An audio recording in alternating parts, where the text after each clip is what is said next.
Hey, what's up, everyone? I'm sure you missed me last week. Now, welcome back to Rob K's Corner of the End Zone.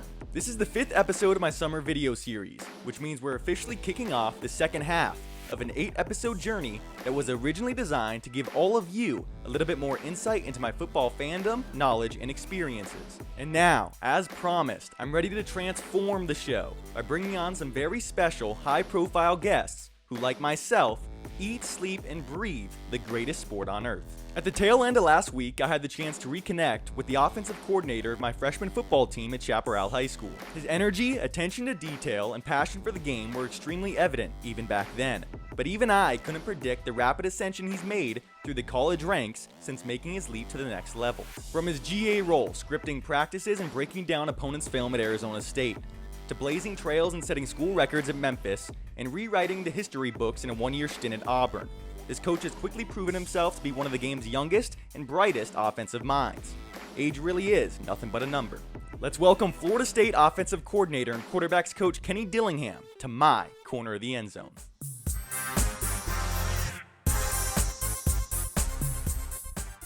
There's something undeniably distinct about Florida State University football in particular. Whether it's the fact that FSU Stadium is one of the largest brick structures in the world, rivaling the Great Wall of China, or the collage of NFL legends plastered across the walls when you first walk into the building.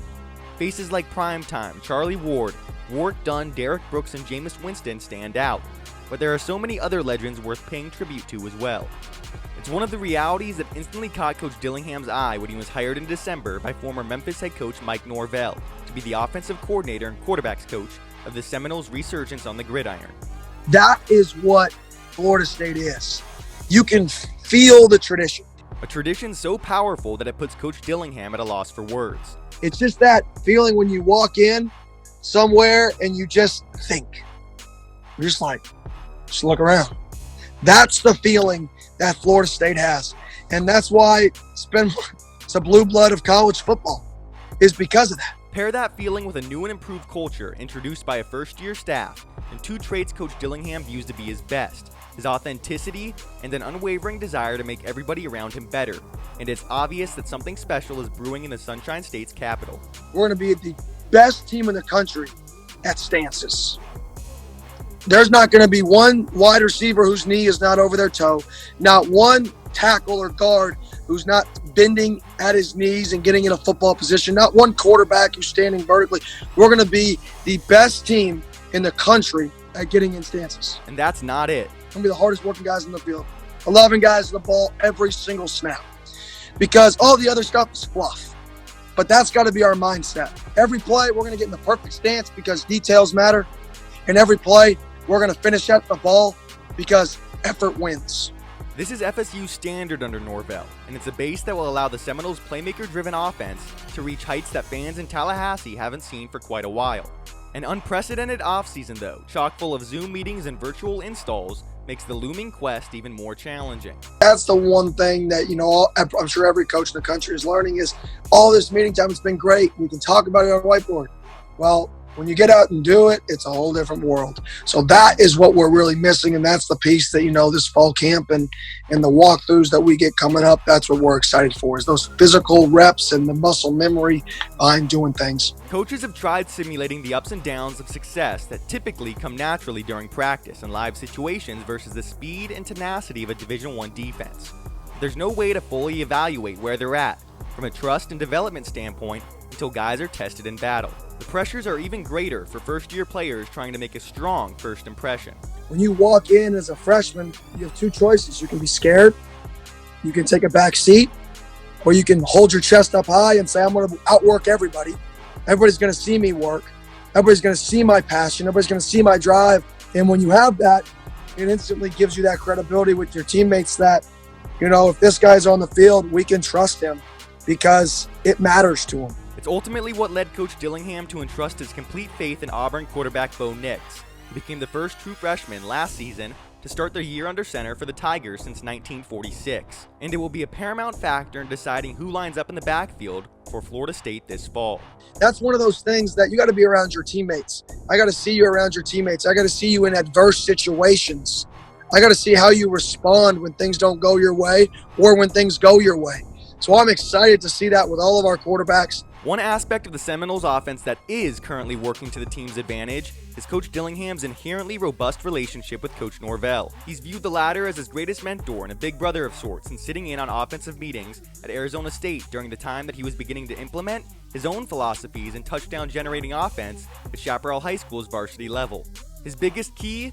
Listening to what the then Sun Devils offensive guru had to offer. If I'm really going there to learn like I was, then why am I going to talk? And that was kind of the approach I took, is I'm going to show him that I want to learn, that I want to listen, that I want to be here and soak up his knowledge. From there, a genuine connection blossomed. First in a quality control role, and then as a graduate assistant for ASU in 2015. Coach Dillingham learned the ins and outs of one of the nation's most exciting offenses. And he also learned quite a bit about the man he had become, because a rewarding task is often arduous in itself. Literally, I slept on the couch. This is a task that should take 2 hours, and I was there from 6 to 4 a.m., 5 a.m. trying to get it perfect. And anybody who knows me knows spelling is not a strength, right? So I'm over there, I'm checking my spelling. I'm doing everything perfect. Coach Norvell walks in the morning, 6:30 for our staff meeting, and he goes, "Are the scripts done?" I go, "Yes." He goes, "Are they perfect?" I go, "Perfect." He goes, "Would you bet your career on it?" I go, "Yeah, I'd bet my career on it." I look in the top left, and the date is wrong. And I'm like, and for me, it was just the ultimate deal of, it doesn't matter. You're never perfect. Was everything else good? Yes. But there's always room to improve. And that was really a step for me of, do the best you can do. And I would do the exact same thing again. I'd stay up all night to do the exact same thing, to still do the same thing wrong, because I know that was the best I could do. And it was just my moment of, I'm not going to be perfect, but I'm going to be the best I can be. And he carries that same mentality with him today. He holds himself accountable, strives for a perfection he's well aware he'll never reach, and gives as much thought to what some perceive to be minor, unimportant details as he does to the learning, teaching, and relationships that he's built his coaching career on. You are a reflection of the decisions you make. It's who you are. It's what defines you. Every day you have different decisions you make, whether it's make the bed, to eat breakfast, to sprint 5 yards past the line, to show up 10 minutes. It doesn't matter what it is. Everything you do, you make a conscious decision to do it. Is the juice worth the squeeze? Is what decision you're about to make worth what you're about to get out of it? Coach Dillingham has a vision for himself, one that included becoming the youngest offensive coordinator in Power 5 football, and one that includes evolving into one of the greatest head coaches in the history of the game.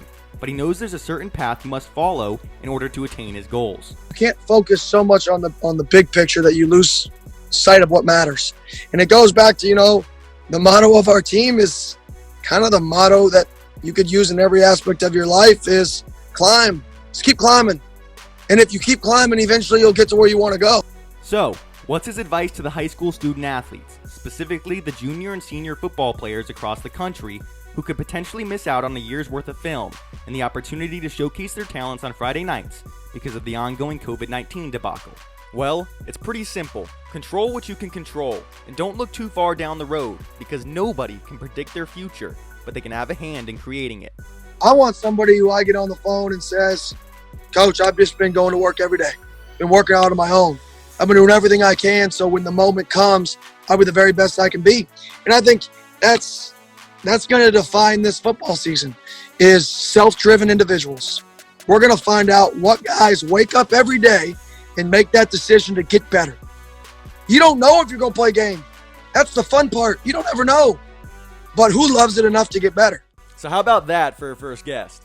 Coach Dillingham embodies everything players, fellow coaches, and outsiders respect about the game of football.